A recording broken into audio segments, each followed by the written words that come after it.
Good morning, good afternoon, good evening, and welcome to the Me and the Homies podcast. I'm your host, Tayo.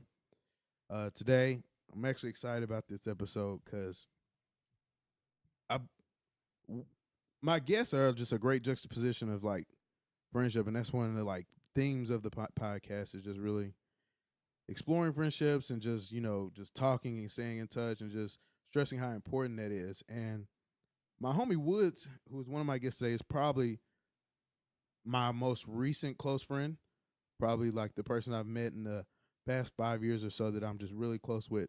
And my other guest here, Darius, is probably the first friend I can remember. Like, bro, like if I look back, I think me and Darius got cool in first grade, which is wild. And so just the juxtaposition of having you two guys here, and then just y'all both being in Atlanta, I figured y'all would vibe and it'd be cool to get y'all to meet each other. So just want to introduce y'all. Thank y'all for coming.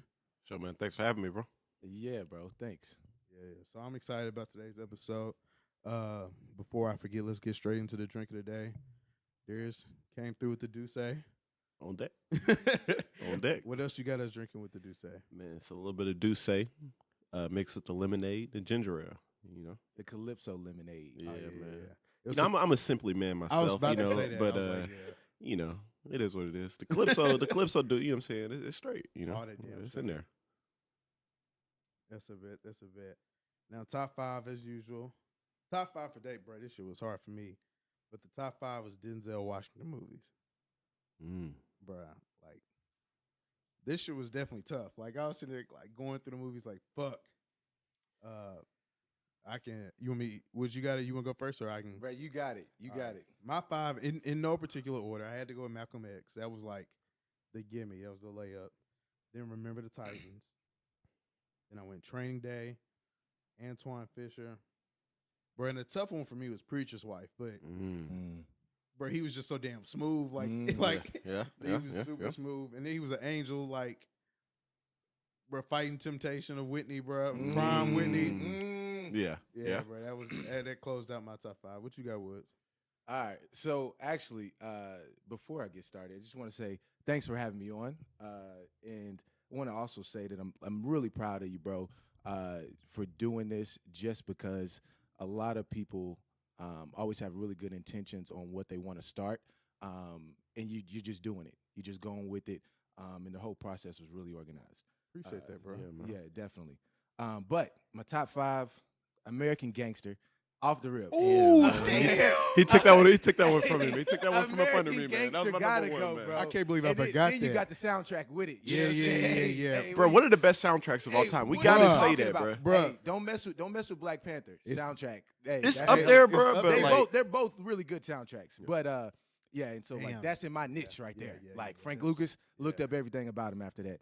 Inside Man, boom. Solid, You know what I'm yeah. saying? Yeah. Training Day, of course. Did you have Training Day? Mhm. All right, I was gonna say. I actually have Preacher's Wife as well. Mm. And I tell you, it's for the same reasons. But growing up, I got 4 sisters. One of them is the biggest Mariah Carey and Whitney Houston fan. Oh, yeah, So that we sounds had we had Preacher's Wife on your VHS. It was on repeat. Repeat. Every day after school, we would watch it. So like I can quote lines from the Preacher's Oh, Wife. yeah. That's And, I feel you. and number 5, I got to go. He Got Game. That was tough on that. I was mine tough on too. that. I was tough on Hey, that. Denzel with the fro and that good dad, bad dad, trying to make it right. Dang, Bro, man. he was struggling through that Yeah. too. So, I guess it's my turn. Yeah, man. So I'll say the same, man. Blake, I appreciate you for having me, man. It it really means a lot that you take the time to do this. You know what I'm saying? One big thing I feel like in our age group, like after college, even during college, I think that you lose touch with a lot of friends, and some people, Definitely. take that as like, oh man, I ain't talked to this man. He don't never holler at me. You know what I'm saying? Like he'll never talk to me. So like maybe we ain't, as cool as we were before, but the fact that we stay in touch for so long, I'm sorry, we haven't been in touch for so long. Oh, no. Definitely, bro. I appreciate it. And like you said, that is difficult. Yeah, you know what I'm saying? We ain't been in touch in so long, man. And, just knowing that just because we don't talk doesn't mean that the love ain't still there, man. For real, bro. Like, I remember, daycare in your crib, bro. Bro, that in your was crazy. crib, you know, like it's Hell crazy. yeah. You know what I'm saying? The fact that we stayed friends, you know, we didn't even finish high school together. We didn't go to the same college, but still stayed in contact, you know. And I'm excited about your wedding, bro. Congratulations That's again. lit. You know what I'm saying on that. Congratulations, Appreciate bro. it. Because I ain't seen you in person since the Trying to be like announcement. you. Hey man, hey, for sure, man. But let's get into it. Top 5, man. Top 5. So, I'm not gonna put any order to it. So I'll say definitely American Gangster, one of my favorite movies and my absolute favorite soundtrack. I really don't think it's debatable that it's the best soundtrack to ever come out for any movie, but we'll leave that for another podcast. From one artist though. Bro, from That's Jay-Z, what- bro. One That artist. from I mean, one come artist on, is what man. makes it so tough. Like I feel like that's like one of Jay-Z's, like it's in the conversation for Yep. top 5 Jay-Z albums, bro. Sure. And what it did so well, and what good soundtracks do, it mirrored the movie so Bro, it well. did, like man. it No captured skips. It captured the essence of the movie. and it's perfectly. so good standalone. Like it's Yeah. so good Yeah. by itself. By like itself, you bro. can easily forget it has anything to do with the movie. Mhm. Yeah. And Absolutely. it's so well tied into the movie at the same time. It's telling that storyline throughout. That's crazy. It's smooth. I love American Bro, the Gangster Blue song. Magic song. Bro. He has a song called Blue Magic, bro. Like, come on, bro. Bro, The name brand. One of the most quotable movies, too, bro, bro. the movie, like, I feel like after I heard the soundtrack and then watched the movie, like Blue Magic meant more to me. Like I was like, hell yeah, that's that shit. Oh, man. I am Franklin. Yeah, for real. Pepsi, that's a name brand. It's you know a what I'm name saying? Yeah, bro. Like, to this day, I use that line, bro. But so American Gangster, Training Day. I mean, I feel like that's not even debatable. Nah. I take y'all for a loop on this one, and this is I got a little bit of, I guess you could say, bias on this next one. Flight. Yeah, I knew that's what it was. Bro, I knew and the that's reason what it why was is, you know what I'm saying, you know what I'm saying, I got my pilot's license, I'm in aviation, you know, so that hit me in a special spot, you know what I'm saying? Like, you know, being African American aviation, you know, it's not a lot of us out here. So, Right. you know what I'm saying, just the fact that he played that role and he played it so well. Is that man. based on a true story? It is absolutely not. It is absolutely not. But I Absolutely won't doubt that probably happened to somebody though. Yeah. So I got Other than flipping a plane upside down. 'Cause that's Yeah, just I not got real. 2 things on that. First, I wrote down Flight and erased it because of the end. And I just can't get Yeah, over that. yeah. Him, like, bro, you got to tell one more lie. Yeah, You got to yeah, lie. you got one more to, bro. time. You got it to. pissed me off. So he completely. relapses and drinks, right? Mhm. And then he goes in there, he's like, fuck y'all, I did that shit, right? Yeah, yeah. Okay, He can't. He's like just telling all these lies. Can't tell one more. Yeah, bro. and that 'Cause of his bothers pride. me. Yeah. And that bothers me so much. Yeah. And that's bad. That not telling a lie bothers me. But secondly, I want to know: can you actually invert a plane like he did to save? his ass? It's possible to invert a plane, but the way you did it, I don't think it's and that realistic. big of a plane. Yeah, you can do it, but it's just not with. I think if I remember the movie correctly, I think that he was at a very low altitude, and that's just not realistic. He would have lost a lot of Well, then altitude by doing that. So. I And he definitely landed it inverted, right? Yeah, it was it upside down. I yeah. think yeah, so. Yeah, it was. Yeah, that's a It wild. just That's a wild. Yeah, it was. It was a cool concept, cool movie, but just that part, you know Yeah. what I'm saying, not very realistic. That's why I didn't make my list. For sure. For sure. Okay, so the next one I had was Inside Man. Yeah. So I'm with you on that one. Yeah. So that was number 4, and I said no particular order, but let me be clear. My number 1, absolute number 1, no questions asked, Malcolm X. Yeah, bro. Number 1 movie, bro. It's actually one of my favorite movies of all time. Bro, I went back and read the book because of the Right movie. there. Yeah. My man. Yeah. I like that, bro. For real. For real, bro. Yeah, man. That's yeah. bro, there's only 2 movies that, like, when I was that young that I would sit through and watch like that, and it's Malcolm X and then, bro, American Dream, that Michael Jackson story. You what? That's my shit. I'm gonna sit Bro. there and watch. Bro, today, if, like, when we be at the house on like a Saturday and it like comes on some, you know, TV One or something, it's not gonna come on nothing else. Dang. Oh my fiance be pissed Hey, bro. because I'm like, well, there's the day. I'm not doing shit else. Well, I tell you, man, you're probably a pretty good worker because you can just sit and like not do anything for a long time. That's my That's about shit. 10 hours. Hey, bro. I'm committed. At least. Let me be honest with y'all, man. I got a confession to make. I have never seen that, bro. What? I have Bruh, never that seen. shit I've never is- seen that Michael Jackson, bro. I've never seen it. That shit is heat. Like, I don't know what to say. 'Cause I mean, it encompasses probably 30 years. Really, Bro, Yeah, it starts off like you got a solid hour of just Catherine and Joe Jackson, and them just telling you how fucking broke they were, and then just like, yeah, these niggas broke. Then we gonna transition into the Michael Jackson was a badass kid. Yeah. And it's gonna transition all the way through that Motown. Then it's gonna transition to them niggas needing a appointment to see Michael because I'm that nigga. He gonna burn his head. Like we gonna go through all that shit, bro. Like they go through everything. Check it out, man. Hey, It's a give me a commitment. newfound appreciation for I'ma Mike, tell you man. something. It's a full day commitment. Tina Turner biopic better than that. Fuck no. Drops Mike. Fuck no. Wow. Have you ever seen Tina Turner? No, I haven't. Jeez. You ain't fucking with none of these niggas. Bro, I really ain't, bro. I ain't even see what's the latest shit that come out. The latest bio that just came out. Talking about Bobby Brown? Bobby Brown. Yeah, I ain't watched that shit. That's either, so bro. no. That's funny, I ain't watched no biopic. I bro. haven't seen that, so we good. bro. I don't. I just watched it yesterday because I was like, oh damn, niggas is going to talk about this shit. Yeah. I shouldn't have watched it.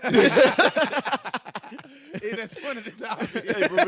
Hey, bro, but that is one of my favorite little videos though, where he's dancing on stage, bro. And he dropped coke out of his pocket. Bro, I was telling when I was watching it, I was telling Raven, I was like, damn, they didn't even show that where he dropped the coke on stage. And Bruh, she's that's like, one of what? the Wait, funniest I've never seen it. Bro, it's like the Bruh. VMAs or some shit. Like it's Oh, this real life. Oh, the real Bro, life. huge. He drops coke. What, On did the you say stage, bro. 2000s? On the stage. 90s what? Had to be the 90s. Yeah, it's Okay, gotta be okay, the I thought 90s, he bro. like came Nah, he's young. It might, yeah, probably mid 90s. And bro, he try to pick it up so smooth, bro. He like, Like, you know, you put your foot on $1 with somebody. That's what it remind me of, bro. How smooth he try to pick bro, it you know up. how bad of an addict you have to be that you have to take it on stage with you. Like, Bruh. like Damn.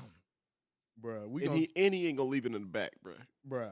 I gotta keep it on me. I gotta keep it on me. You know, I might have to take a little break in between sets. You know, turn up real quick. But bro, we can really just get straight into that Bobby Brown shit because that shit was like, I can't believe well, I'm not mad at y'all that y'all ain't watch it, but that shit is a comedy, bro. Like, them niggas was getting high. Like, New edition? no, well, I don't. Well, I think Bobby one Whitney, of them. I think he's one one of them was though.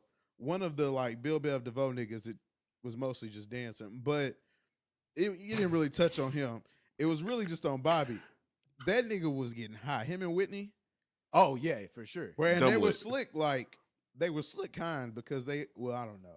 I was gonna say they were slick kind to Whitney because they really didn't show her getting high that much, but I'd be bullshitting, bro. A quick update. I just saw the Bobby Brown video, and he was pretty smooth. With it. I was pretty smooth. Hey, he didn't look too bad, Bro, though. no. So if it's kind of hard to explain it because I guess it's a lump that he kind of has. Like when you see him talk, it like hangs a little bit. Really? It's almost like he has something in his mouth because like Coke.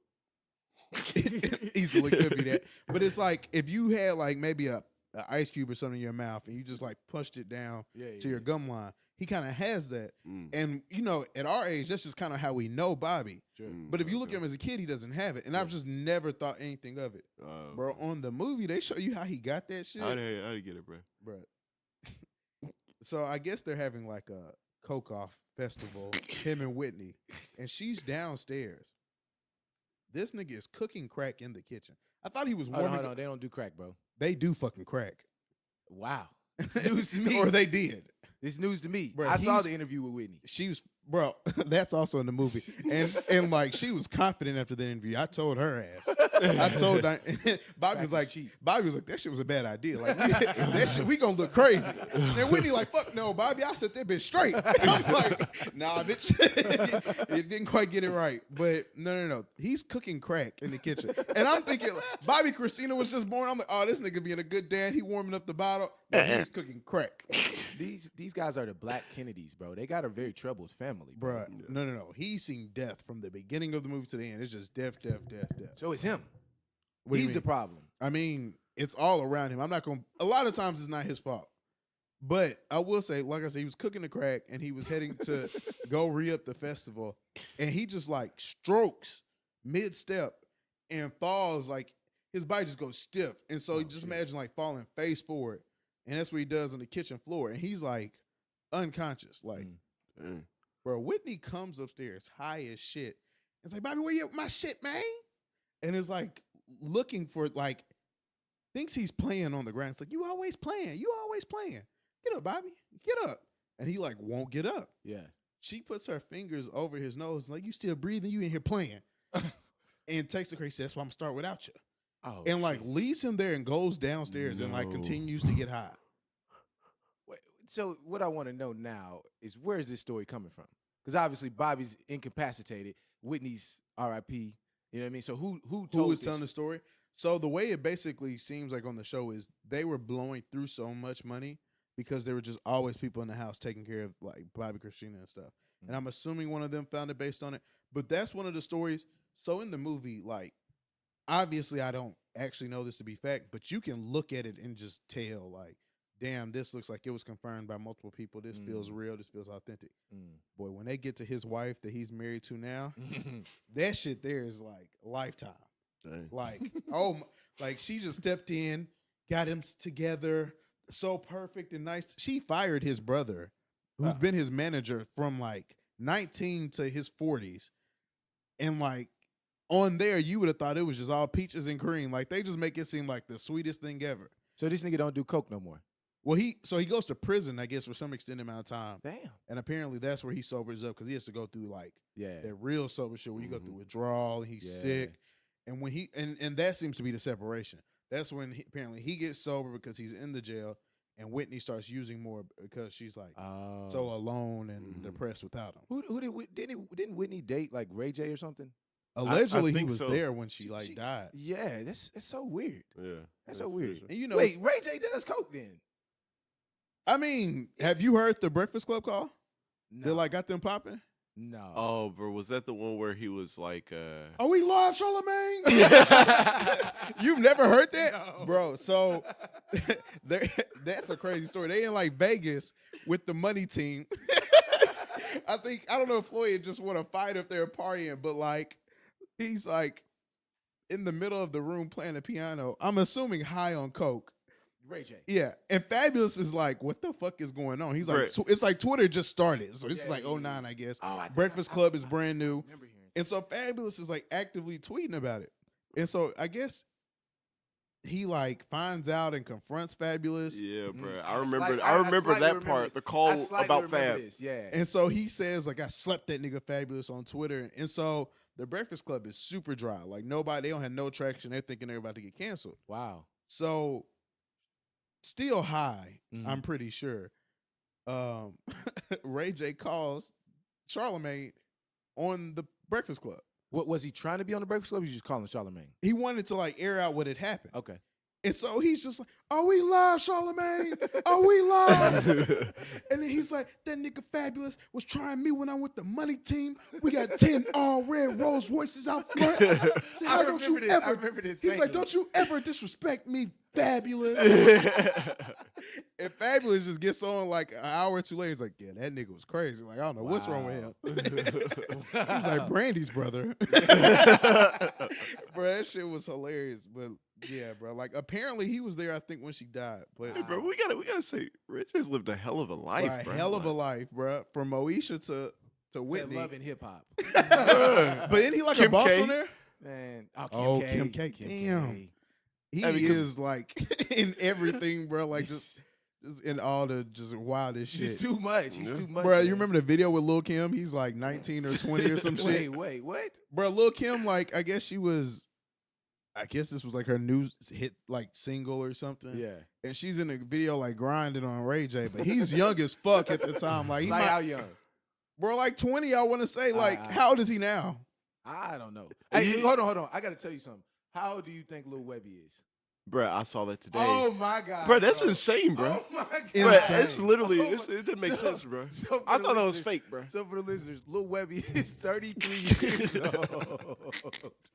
Bro has lived a hard life. Bro, they say he dropped Savage Life at 19. Bro, why is your life that hard at 19? The way you just going off like that, bro? Like, but now I need to know, how old is Lil Boosie? He ain't that young. Bro, yeah, he don't look that young. Boosie ain't a day under 40, bro. I'm sorry, bro. We gotta call it like it is. I'm looking it up, bro. Bro, when you look up Boosie, look up Ray J too, because bro, you gotta think Ray J been kind of good though. Ray J probably like late 30s. This was like 15 years ago. Yeah. Boosie Torrance Hatch Jr., 35 years old. Wow. What? But he had cancer. Oh, he did. He did have cancer and prison. No, he didn't.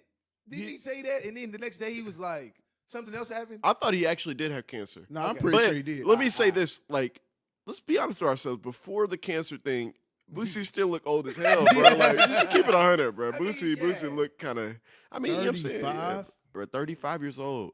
Bro, That's nuts. you gotta drink water and chill. And bro. moisturize, bro. Like, moisturize, chill. Like, you know what I'm saying? Just take it easy. Smoke some 35. organic, like, blunts. You know what I mean? Ray J, 37 years old. Bro, Ray J is older than Lil Boosie. And Ray J looks like he's, like, younger. Significantly. And that's wild. Yeah, Ray bro. J's about to be 40. He needs to, like, chill out, though. Like, But I guess this that's wild really, nut shit. like for us, I guess with the Bobby and this, I guess it's really just a drug awareness thing because clearly cocaine is really a rich person drug. Yeah. Because Bobby looks great. And these niggas been on lean and they look terrible. Mm-hmm. Yeah. Yeah. I mean, but Webby, though, like, this nigga, he's been around a long He was time. and he was having seizures. Oh, he was, yeah. Bro, he said, "Don't ask me about no more damn shows. Oh, bro. Get on your ass." Hey, that was one of the best interviews. Have you ever seen this? Which one? Yo, like, who's he? He's just like a local Like station. it's like a regular ass radio station. It It's is like Webby? a cornball. Yeah. It is a cornball like dude interviewing him. And he's asking about the seizures, right? Isn't that what he's asking? Yeah, about? that's what he's asking. He's So like missing he- shows from seasons. Yeah, he's like, so you missed a show, Webby? What happened with that? He's like, man, I don't know. He's just deflecting. This happens about 4 or 5 times. And then again, he's like, Webby's talking about all this other stuff. He's like, yeah, you know, He's like, so about those seizures. You know, he just keeps coming back to Oh, it. man. What do you say? What do you say after that, And buddy? you asked about them seasons one more time. I get on your ass, man. Like this cornball Oh, nigga, like God. you can tell he's just a lame. Like I'm like, Yikes. why is he even interviewing Lil Webby in the first place? Yeah. He don't know about that savage life. Trying to get some clout. You know what I'm Yeah, saying? bro. Bro, that'd be the worst when you just hear that super corny radio voice singing rap songs. Yeah. You be like, dog, this ain't it. But what was more fucked up about Bobby? First, whoa, I can't skip this. The young lady, I should have looked her name up, and I'm mad I didn't. But the young lady that played Whitney, the truth. Bro, she If did it her thing. was, bruh, she looks nothing like her. But, bruh, the way she had those mannerisms down, like even I think she actually sings as her on there maybe one time at Bobby's mom's funeral. But even the way she like sings, like of course she's not Whitney, Yeah. but like the way her mannerisms and like her attitude, you just like shit, bro. And they redo that scene from Being Bobby Brown, and like it looks just like the show. Damn. Like it almost looks like they took a clip of the show and just put it in the movie. Wow. They killed it. Did they redo that video that goes around where Whitney's in the white with the white hat? They're in the store, Sunglasses. and they start dancing. That's the exact scene. Oh, that's the one. So that's the exact that scene they scene did. is pure gold. So- that scene is funny. It's so good that if you've seen it recently on Twitter, you probably saw the clip from the movie and Wow, just didn't that even good. realize. Like they bodied that, and they even like with the cinematography, they even put like a filter on it to where it looks like the Older. show. Yeah, They have yeah. the watermark and everything. What that scene is what made me want to do coke. That's some good love right there. You know what I Bro, mean? allegedly Bobby is sober during that. Is what's crazy. Man, nigga. Allegedly. Man, come on, bro. Don't bring that shit onto the show, bro. Talking about he's sober, bro. Bro, I'm telling Nigga, have you. you seen the video? Nigga, have you ever done that sober? Nigga, no. Like, Bro, what's cut it out, bro, bro. what's messed up about all that is, and that's really what I want to talk about more than the show. What actually like tore their drug infested marriage apart was like, I mean, I'm sure the drugs had a huge part to play in it, but the show, and so basically on the show, Bobby was kind of misled into it that everybody's doing reality TV because you got to think Rev Run is doing his show, and somebody else had a show that and that's how they kind of convinced him that Diddy. That's how they convinced him, reality TV is the way. There's this network, Bravo. They're going to help you, and you can, revive your image. Bro, he didn't have no creative control. And Bravo, bro, just clearly took television that was just not, should have never seen the light of day. And, bro, just exploited the fuck out of them. And I'm just like, bro, it's 10 years later, and, our doctors and everybody else is still on Bravo acting a damn fool. Meanwhile, we supposed to have networks that are supposed to be where you go, Yeah. but instead we still got Viacom doing the same weak shit with BET, Yeah. baby boying us to death. God. And damn, then they Revolt. They put that movie so much. Bro, Diddy supports Revolt way less than I do. Yeah. Wow.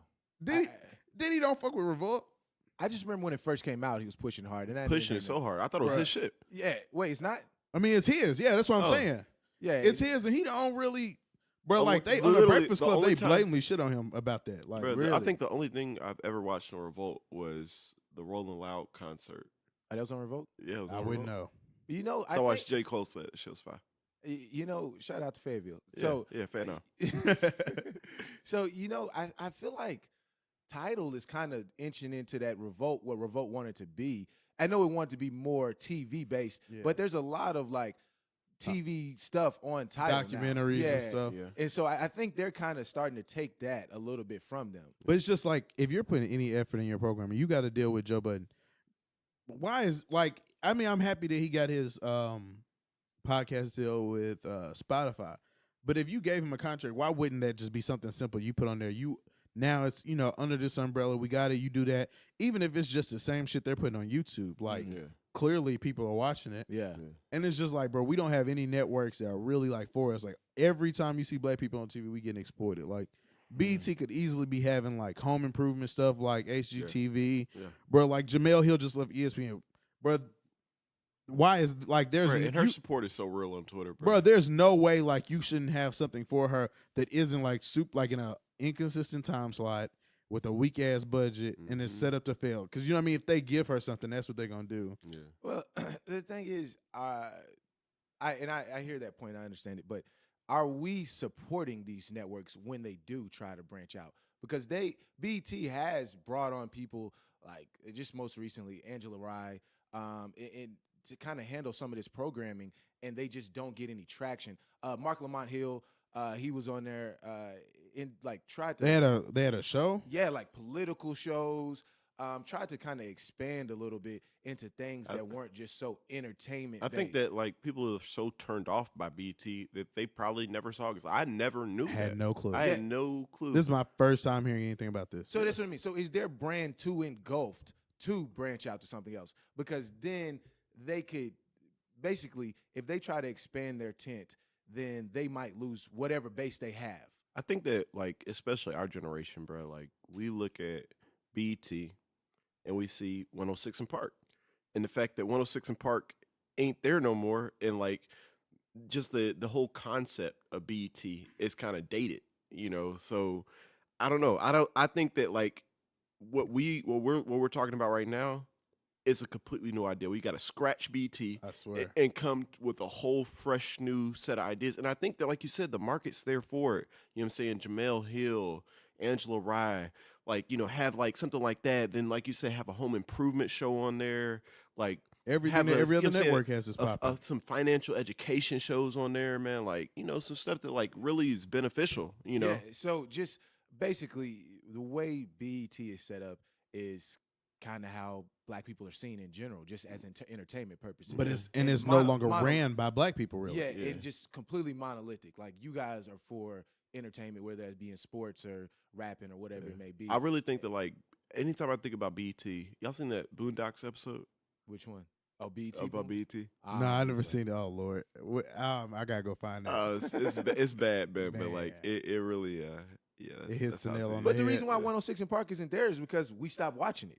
So it's not because they just arbitrarily decided to do this. I thought it was because AJ and Free left. So we stopped watching it because the product wasn't as good. So it doesn't all fall on the programming. A lot of it falls on our people that we champion. Jay-Z, you can't give me an album full of like all this adult shit and all this Black Power shit and then don't come to the BET Awards, but then be at the Grammys throwing brunches and inviting the whole everybody and making a moment for the Grammys that don't value you, clearly 0 for 8. Like they clearly don't fuck with you. And you've said this the whole album. Why are you sitting there? We are the culture. Like, black people influence everything. Why would you give them the moment? Like, if Jay-Z and Eminem not there. Jay-Z probably feels like they're not worthy, and I don't blame him for that, man. Like, but I can see him feeling like they're not worthy, but you can't be as arrogant, and I'm not mad at him. Well, I mean, I guess arrogance is kind of bad regardless. But you can't be as arrogant as he presents himself and think like, they're not worthy of me. If I'm Jay-Z, the way he carries himself, I give him the one that gives this word credit. Like if I'm saying this is the best thing going, this is what's important, then that's what it should become. Yeah. And I would just feel like you have that power like that. Bro, the Rock Nation brunch is bigger than the Grammys. Yeah. Like I don't like for black people, and if I think black people who matter, like Like, I sit there and watch the Rock Nation pictures. And I'd be like, damn, why is this person here? Oh, shit, they wasn't there. So why are white people there in general or what? Or no, like just anybody. Like, I'm like, oh, shit, look at them. Oh, shit, Hov and Diddy, what are they up to? Like, I see they like are really trying to push He said, why are these people there? Oh, okay. Oh, these people, not white people, yeah. Which Which is also weird because who who did we notice that was there? Bob Kraft, Robert Kraft, which is so weird. The Patriots owner, for those who don't know. So I'm not 100% sure. I'm not 100% understanding your argument with Jay. He's not going to BT or he lost the Grammys. What are you saying? Because So who did he lose to? He lost to Kendrick Lamar. Damn. Yeah. No. But what I'm saying is you can't make an album and say, Black power this, black power that, black empowerment. This is what I'm trying to do as a black man. We need to stick together. You shouldn't be over there chasing a white man and this, blah, blah, blah. And then you don't come to the BET Awards. Like, that's a big deal. Once you and Beyonce don't come to the BET Awards, that like automatically knocks it down to a certain tier. And the importance and the relevance that he gives the Grammys when he throws the Rock Nation brunch, and you have Meek and Nicki and Wale.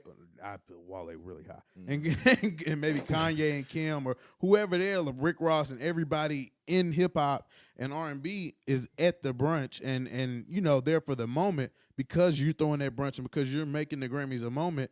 If you do that same thing and have that same endorsement for the BET Awards and BET steps up the program, like BET's audio for awards should not be bad every year. Mm-hmm. Like, you know what I'm saying? It's not all on the artist, but if they're both coming together and saying, look, we have to, take control of this, bro, like our shit should be, like you should be okay with having like 3-4 channels. Yeah. What do you mean having 3 or 4 channels? Bro, I should be able to go to like BET, Revolt, and Citrix and whatever and being straight. Outside of like news and maybe sports. Sure. So we need options. So we need, yeah. I agree with that. And it's just like like Roland Martin on, bro. Bro, I fuck with Roland Martin. Yeah, I fuck with Roland Martin. Bro, he used to be on CNN, matter of fact. Yeah. Well, he was featured on there, and then he was on News 1. Yeah. Tough. Yeah. But he's actually shout out to Roland Martin, man. He's doing big things. He actually restarted up. I think it's Unfiltered is the name of his. I'll have to look it up and make sure. But Unfiltered is on Facebook and YouTube. It's gonna be his new daily news show. So yeah, check that out. But I think is that what he's doing with Omarosa? So he's interviewing Omarosa on his new show. Let's be specific. That is not a joint venture. So I couldn't remember. I was like, that don't make sense. No, I couldn't. So I couldn't remember in what capacity he was working with her. But I just remember he was like promoting it at a couple outlets, and multiple people were like, "You're talking to Omarosa. Like, what? Why are we doing this?" Yeah. And him just like, I mean, he did a pretty excellent job of just like explaining it. Like, I was just like, okay, that makes sense. I think he's like, trying to do his best job to hold her accountable and ask her real questions because, when she's been featured on major news networks, they're not asking her what we really care about. Yeah, so.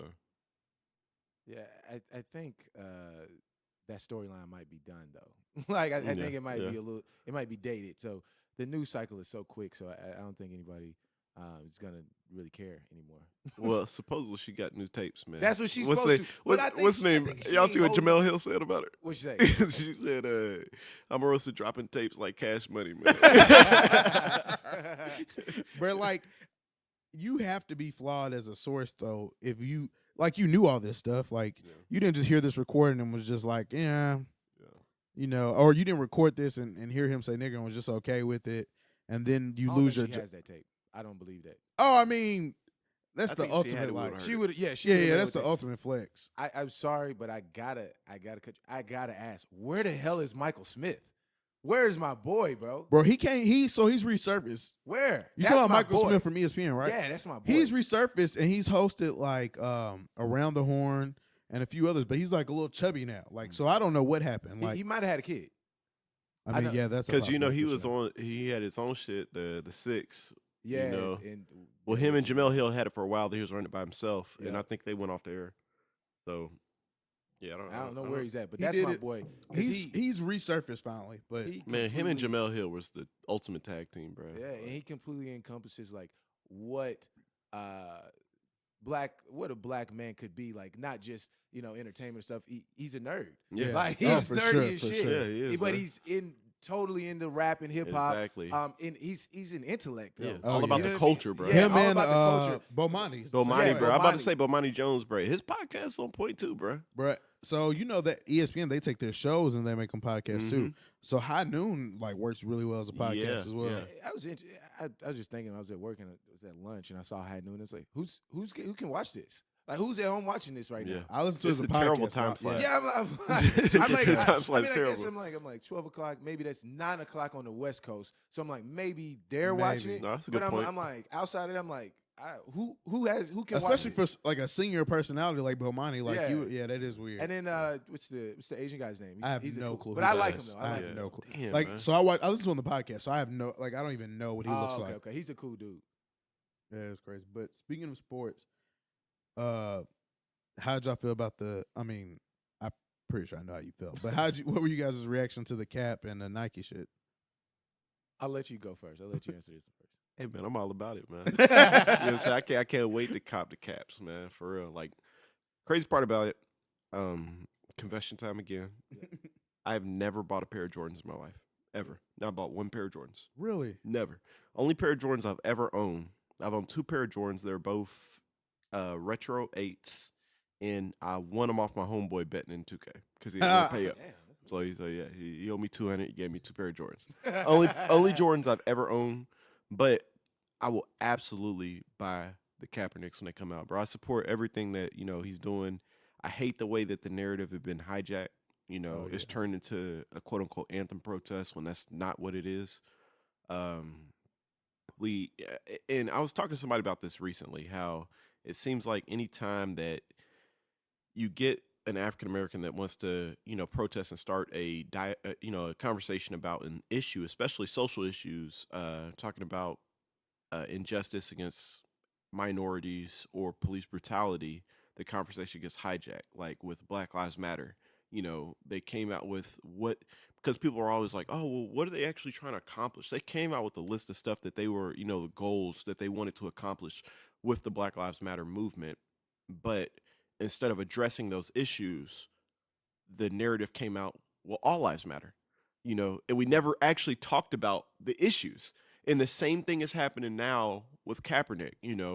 He specifically said, the reason why I am protesting is because the lack of accountability with police brutality and, the injustices against African Americans in this country.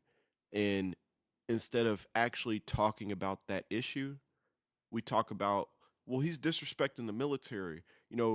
He shouldn't do that. He should protest like this, and then we hijack the conversation, hijack the narrative, never talk about it. And yeah, I mean, it's sad that anytime that, and I always say it, man, like anytime that people are pro accountability when it comes to law enforcement or police officers, all of a sudden you become anti-police, which is not the case. It's crazy. Yeah, man. And Blake, my pops is a police officer. Right. You know what I'm saying? My dad, he's a, 20+ year veteran, Nashville Metro Police Department.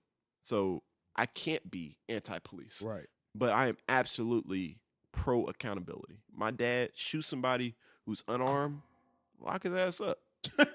I'm sorry, man. It is what it is. You know what I'm saying? Like, it can't get any real realer. shit. Like, you know what I'm saying? Like, it can't be any realer. About actions have consequences, and that's a life. Like, it's not like you stole from somebody or you did something that, absolutely, there could be, a lesser form of punishment for, which is still, probably not acceptable. But like, taking someone's life should always, absolutely. There's no way you can overlook holding them accountable for. There's no way you can just dismiss it and be like, yeah.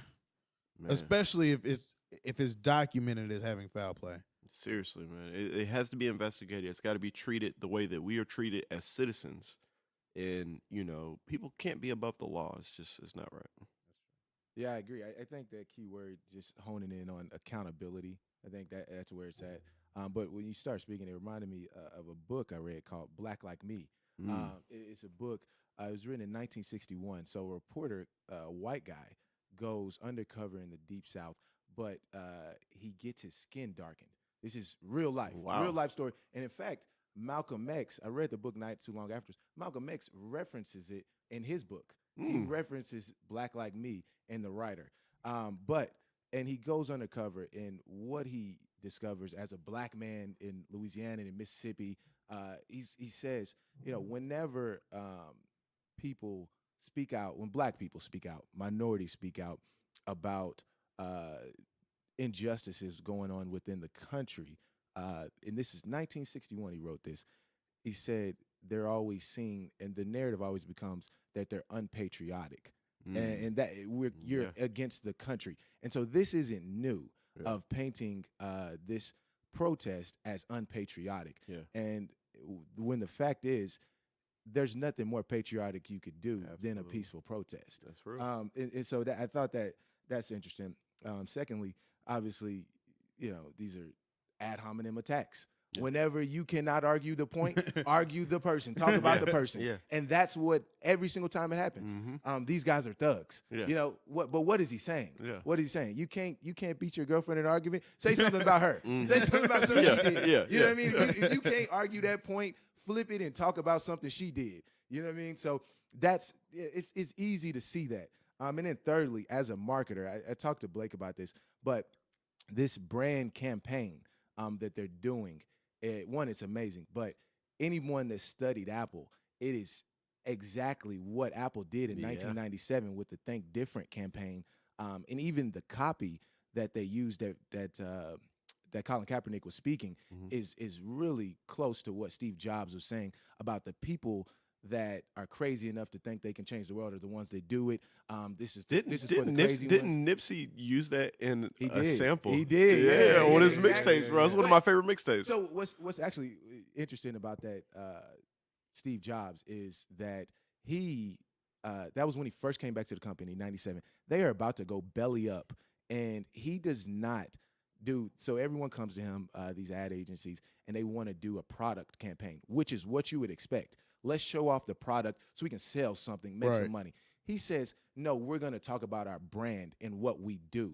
And that's so counterintuitive as a marketer, because brand is usually a longer term play and it takes a long time to do it. But the great ones, Apple, Nike, you never see them really talking about their product. It's about that brand. And it's paid off so well. Like, you just naturally, when you see it, assume it's of a certain quality because of that logo and just what it means. And what Nike means. What did Frank Lucas say? Exactly. It's a brand. Like, it's a brand name. So in Apple, you know what I mean? Like, that computer, it could do the exact same thing as another computer, same way. But what it means to have a MacBook, it's like, I'm cool, I'm tech, I'm edgy. I mean, I'm even forward thinking, I'm an iPad, innovator. the iPad. I'm an iPad. I'm an innovator. I'm doing things outside the box. I'm not that. I'm thinking differently. I'm trying to change the world. Absolutely. That's how that's positioned. Nike, I'm an athlete. Everyone who has a body is an athlete. Like, and that's how Nike kind of positions it. Fierce, competitive, because every day you go to work, you got to compete. And that's how Nike. So it's like that brand is paid off so well, regardless of, look at my soles or whatever you got in your shoes. But responding to both of y'all, what's funny is you don't think about it because the way we take in content is normally social media or a link or somebody passing it to you. But when we all saw the link, I assume it was on social media and somebody's like, oh, Nike just did this with Cap, or a text message, right? Yeah. So you see it with that introduction. But what's funny, and I guess a factor that people don't consider is, if you think about the average anti-Kaepernick person, in my mind, what image do y'all have if you think of that person? White boy, country. What age? Old. Older, Fox News. Yeah, Right. Fox News, right. Yeah. So that person isn't on Twitter. What happens is they're on the TV and they see a Nike commercial, and instantly they agree. Well, not instantly, but initially they're watching it and it's telling you about all these amazing things you should do and overcome, and it just looks so amazing. And then you just see this guy with the afro who you realize is narrating. And I mean, maybe to some of them, the first thing they think is Cap. But I just feel like you don't get to that end of that ad and realize it's Kaepernick. Yeah. And I just wish I could sit in living rooms and just watch those reactions. Nah, I saw it. So I was at the barbershop today, and that came on during the Oklahoma, and I can't remember who they were playing. Some college football game was on. But that UCLA. UCLA. Russell Westbrook was at the game with Trey Young. So that came on. And like, you know what I'm saying? Like, it was the first time that I actually saw the ad on TV, live TV. It was like, dang, man, like, that's powerful, man. Yeah, I tell you a couple of things. First, as of like earlier today, Nike sales are up. Online sales are up 33%. 33%. It's lit. 33%. Secondly, as much as the prognosticators will say that this was a really big risk for Nike, because of what you said, I don't think it's a risk. I think Nike knows good and well who their market is. Not just who's the market, but who the hell drives the culture. Oh, who the hell drives sports culture? Yeah. Who the hell's got those white boys at basketball camp wearing those Nike shoes with the and whose sleeve. shoes they're wearing? Yeah, whose shoes they're wearing. Yeah. Who's got them wearing that? Yeah. Who are they trying to be like? Yeah, they know who drives the culture. Absolutely. And so it's like, I don't think it's that risky. No, not at all.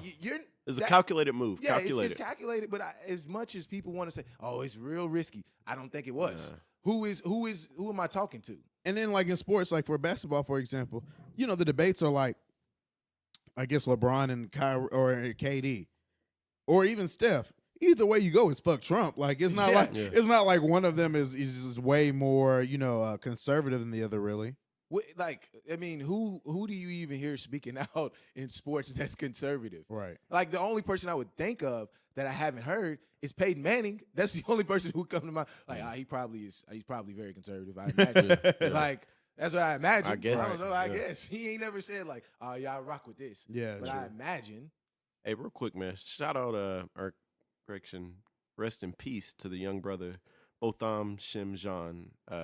You know, the young brother was shot in Dallas by the police officer who came to the wrong apartment. He didn't. He's just now passing? No. I mean, he passed in the moment of the incident. Absolutely. Okay. You know what I'm saying? Killed by the police officer, off-duty police officer, who came to the wrong apartment. Allegedly. I saw the picture. Yeah. So wait, what do you mean? So there's a picture flown around online that shows him with the police officer. Okay. And you know, there's some conspiracy theories that possibly, I'm not going to say conspiracy theories, but there are some rumors that possibly, you know, there was some sort of relationship between the two of them that may have led to this right here. And it just wasn't her getting, I mean, the whole situation is extremely fishy, but rest in peace to him. You know what I'm saying? Positive thoughts out to his family. She said she was tired. She said she was tired. Exhausted. Come on, bro, man. I've been on 1 hour of sleep. And I know. I ain't never went to the wrong house, bro. Went to the wrong apartment. Then got in, and I'm just like, immediately, I'm like, oh, this ain't my. Even if that happened, immediately, that's not my apartment. Exactly, and I'm gone. Everybody's done it. Everybody's come into the wrong door. Or, you know what I'm saying? You go out to the parking lot, and there's a car that looks exactly like yours. Walked up. You walk to it, you're like, oh shit, this ain't my car. Sure. Keep it moving. Yeah. I ain't breaking the window open. Well, also, that's a lot different than your apartment. Very, very different. Very different. Very different. Your apartment's in the same place every day, bro. And then. Even if so, like, there's no way you're fit to be like a police officer if you get that scared, or if you are just that careless to where like you lost your house, like come on, dog, like something. And then you make the drastic move to take somebody's life, to shoot them. I saw the picture, but I saw it. You know how Twitter is. I didn't get to verify like it was from a reliable source, but that's like a real thing. That's what's real deal, and so I just with knowing that. So man, it's allegedly today they had put out an arrest warrant for her. And they went to serve the warrant for manslaughter, and they said because she was being cooperative, they let her go. And what? Yeah, you know what I'm saying, until I have to read more into the details, but I think it's until the date of the trial. She is she's free. Wow. You know what I'm saying? I mean, it's just insane. I mean, clearly she's not dangerous. I mean, she could only kill somebody. Say the brother's name again. Man, I have to look it up again. Because I don't want to pronounce it wrong. It was. I feel you on that. What's crazy is just having like family overseas. Sure. And I mean, the world has gotten shrunken so much by social media. Did you had the name? Oh, my bad. The world has gotten shrunken so much by social media that, you know, people are always like, I have family members in Africa and Europe who are always like seeing stuff online and asking me about it. Yeah. And bro, trying to explain like the stuff that happens is crazy. It is insane. I can imagine. But real quick, Botham Shimjan. And I think that's the correct pronunciation. I could be wrong, but I want to say he's Haitian. I think his family is Haitian. So rest in peace to that brother. Yeah. Bro, when you were talking about that controlling the narrative, I remember explaining to my sister who lives in Nigeria when the Black Lives Matter was being the Black Lives Matter initiative was being protested, and you know they were combating it with, you know, the phrase "All Lives Matter." She was like, "Oh, so they're like supporting them," and I was like, "Well, that's kind of their response anti-Black Lives Matter. She was like, well, how? Because, if they're saying all lives matter, that includes to. I was like, I don't really know. I can't really explain it to you. Like, but nah, they not supporting it. She was just like, bro, and like, you just sound like an ass, just like trying to explain it. Bro, I remember trying to explain racism to my cousins when we were kids. Wow. And they were like, so they don't like you. I was like, it's not, it's systematic. And they were like, well, what system? And I'm like 8 or like, so I'm like, it's systematic. And they like, I just know I barely know how to like pronounce that word. Yeah. And I'm like, it's systematic and they're just trying to, hold us down because we're black. And they're like, so who's holding the white people down? And I was like, they're the power. That's the man. And like you just sound so stupid. Yeah. And then you grow up and you realize like you weren't that far off as a kid. Like it's just really it's stupid. The NFL is hype.